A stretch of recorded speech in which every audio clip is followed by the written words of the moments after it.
हरे कृष्णा, राधे राधे, जय श्री श्याम। दोस्तों, आज है कार्तिक मास के कृष्ण पक्ष की रमा एकादशी। तो सबसे पहले आप सभी दोस्तों को रमा एकादशी की बहुत बहुत बहुत सारी बधाइयाँ।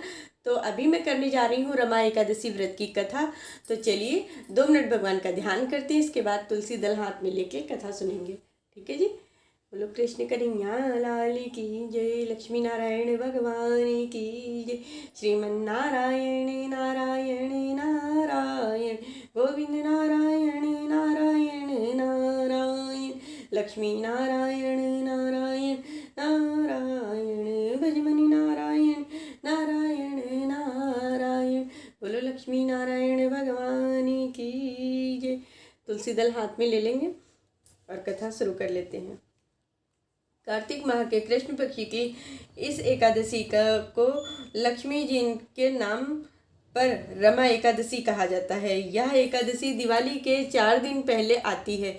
इस दिन भगवान कृष्ण जी के स्वरूप की पूजा अर्चना आराधना करने का विधान है। इस एकादशी का व्रत करने से मनुष्य जीवन में वैभवशाली बनता है। युधिष्ठिर ने कहा, हे कृष्ण, मुझ पर आप कृपा करके बतलाइए कि कार्तिक माह के कृष्ण पक्ष की कौन सी एकादशी होती है। भगवान श्री कृष्ण बोले, राजन, कार्तिक माह के कृष्ण पक्ष में जो परम कल्याणमयी एकादशी होती है वह रमा एकादशी के नाम से विख्यात है और बड़े बड़े पापों को हरने वाली है। इसकी कथा इस प्रकार है। प्राचीन काल में मुचकुंद नाम का एक राजा राज्य करता था। वह सत्यवादी और विष्णु भक्त था।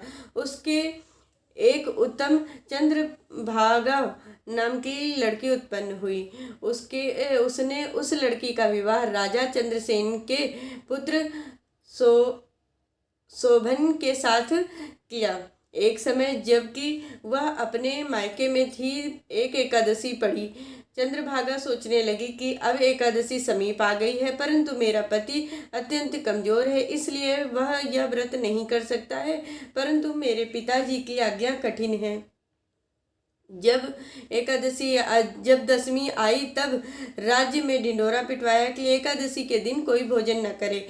उसको सुनकर शोभन अपनी पत्नी के समीप आया और उससे पूछा कि हे प्रिय, तुम मुझे कुछ उपाय बतलाओ, क्योंकि यदि मैं व्रत करूंगा तो अवश्य मर जाऊंगा। इस पर चंद्रभागा बोली, हे प्राणनाथ, मेरे पिताजी के राज्य में एकादशी के दिन कोई भी भोजन नहीं करता है।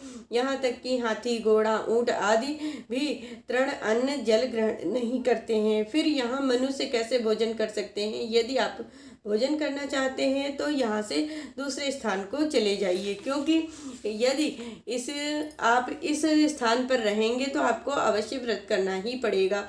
इस पर शोभन बोला कि हे प्रिय, आपका कहना बिल्कुल उत्तम है, मैं अवश्य ही करूँगा। भाग्य में जो लिखा होगा वही होगा। ऐसा विचार करके उसने एकादशी का व्रत किया और जब सूर्य भगवान भी अस्त हो गए और जागरण के लिए रात्रि हुई, वह शोभन दुख सहन न कर सका और दूसरे दिन प्रातः से पहले शोभन ने प्राण त्याग दिए। राजा ने उसके मृत शरीर को दहन करा दिया। चंद्रभागा अपने पिता की आज्ञानुसार अग्नि में दहन न हुई और पिता के घर रहने लगी। रमा एकादशी के व्रत के प्रभाव से शोभन को मंदराचल पर्वत पर धन धान्य से युक्त और शत्रुओं से रहित एक उत्तम नगर प्राप्त हुआ। एक समय मुचकुंद नगर में रहने वाला एक सोम शर्मा नाम का ब्राह्मण तीर्थ यात्रा के लिए निकला। वह घूमते घूमते उस स्थान पर पहुंचा जहां शोभन अनेक दास दासियों के साथ राज कर रहा था। ब्राह्मण ने उसको अपने राजा का जमाई जानकर उसके निकट आया। राजा शोभन ब्राह्मण को देखकर आसन से उठ खड़ा हुआ। वह अपने ससुर और स्त्री चंद्रभागा का कुशल पूछने लगा।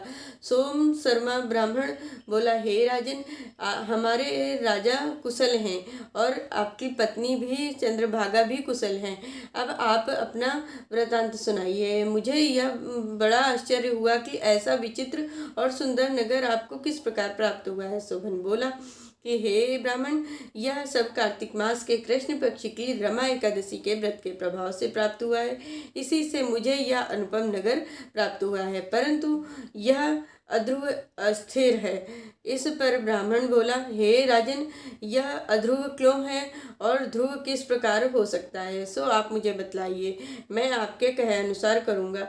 शोभन बोला, हे ब्राह्मण, मैंने श्रद्धापूर्वक व्रत किया था, इसके प्रभाव से मुझे यह नगर प्राप्त हुआ है। इस वृतांत को राजा मुचकुंद की पुत्री चंद्रभागा से कहोगे तो वह इसको ध्रुव बना सकती है। ब्राह्मण ने वापस आकर चंद्रभागा और राजा से सारा वृतांत कह सुनाया। इस पर राजकन्या चंद्रभागा बोली, हे ब्राह्मण, आप मुझे उस नगर में ले चलिए जहाँ मेरे पति हैं, मैं उन्हें देखना चाहती हूँ। मैं अपने व्रत के प्रभाव से उस नगर को ध्रुव बना लूँगी। चंद्रभागा के ऐसे वचनों को सुनकर सोम शर्मा ब्राह्मण उसको मंदराचल पर्वत के पास वामदेव के आश्रम को ले गए। वामदेव ने उसकी कथा को सुनकर चंद्रभागा का मंत्रों से अभिषेक किया। चंद्रभागा मंत्रों तथा व्रत के प्रभाव से दिव्य देह धारण करके अपने पति के पास चली गई। शोभन ने अपनी पत्नी चंद्रभागा को देखकर बहुत ही प्रसन्नता दिखाई और प्रसन्नता पूर्वक अपने वाम अंग में बिठाया। चंद्रभागा बोली, हे प्राणनाथ, अब आप मेरे पुण्य को सुनिए। जब मैं अपने पिता के घर में 8 साल की थी, तब से ही मैं यथाविधि से एकादशी का व्रत करने लगी थी। उन्हीं व्रतों के प्रभाव से आपका यह नगर ध्रुव हो जाएगा, समस्त कर्मों से युक्त होकर प्रलय के अंत तक रहेगा। चंद्रभागा दिव्य रूप धारण करके दिव्य वस्त्राभूषण से सज कर अपने पति के साथ आनंद पूर्वक रहने लगी। शोभन भी आनंद पूर्वक रहने लगे। राजन, मैंने तुम्हारे समक्ष रमा एकादशी का वर्णन किया है। यह चिंतामणि तथा कामधेनु के समान सब मनोरथों को पूर्ण करने वाली है। मैंने दोनों पक्षों की एकादशी व्रतों का पाप नाशक महात्म्य बतलाया है। जैसे कृष्ण पक्ष की एकादशी है, वैसे ही शुक्ल पक्ष की भी एकादशी है। इसमें कोई भी भेद नहीं करना चाहिए। जैसे सफ़ेद रंग की गाय हो या काले रंग की, दोनों का दूध एक ही समान होता है। इसी प्रकार दोनों एकादशियां भी समान फल देने वाली होती हैं। जो मनुष्य एकादशियों के व्रतों का महात्म्य सुनता है, वह सब पाप से मुक्त हो भगवान विष्णु के लोक को जाता है। बोलो कृष्ण कन्हैया लाल की जय। बोलो लक्ष्मी नारायण भगवान की जय। श्रीमन्नारायण नारायण नारायण लक्ष्मी नारायण नारायण नारायण गोविंद नारायण नारायण नारायण ब्रजमणि नारायण नारायण नारायण। बोलो लक्ष्मी नारायण भगवान की जय। बोलो गौरी शंकर भगवान की जय। मैंने आप सभी लोगों से आज रमा एकादशी व्रत की कथा सुनाई है। इस कथा को ज़्यादा से ज़्यादा शेयर करिए। जो लोग एकादशी का व्रत करते हैं, उन लोगों तक इस कथा को ज़्यादा से ज़्यादा पहुंचाइए। मिलती हूँ आप सभी से नेक्स्ट वीडियो में। जय श्री कृष्णा, राधे राधे।